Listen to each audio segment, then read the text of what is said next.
Stand for what you believe in, even if that means standing alone. It's very important in life that when we want to do something, we see the potential in something, we feel like something's for us, that we pursue that no matter what everyone else thinks, no matter what everyone else is doing, we do us. Standing alone, that sometimes means that we end up standing alone.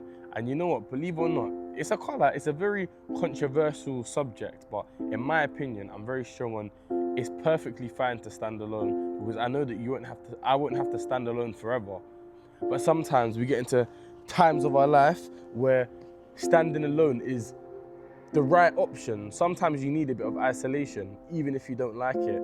And sometimes, especially when you're trying to do big things, when you're trying to not be average, when you're trying to be average, you're always with people. You never have to stand alone. You're always going to have somebody to be with, someone to chill with. But when you're taking your own journey, you're trying to achieve possibly bigger goals than everyone else. You're trying to get to places that people don't even imagine is possible. We do end up standing alone because not everyone is doing it. And in times of standing alone, in times of isolation, the reason why that can help us to prosper as a human being is because in isolation, it's really just you and your thoughts. And when it's just you, let me explain something. When we're out in big groups or we're surrounding ourselves with lots and lots of people, we're not really thinking about ourselves, we're thinking about everything else that's going on. In times of isolation, when it's simply you and your mind, we are forced to have to think about ourselves.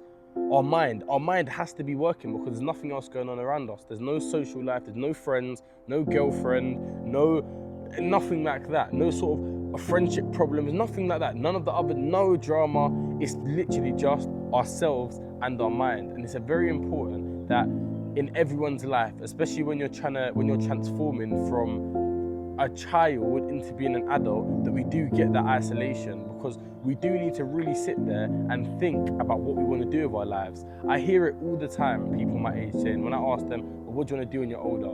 I don't know, I have no idea.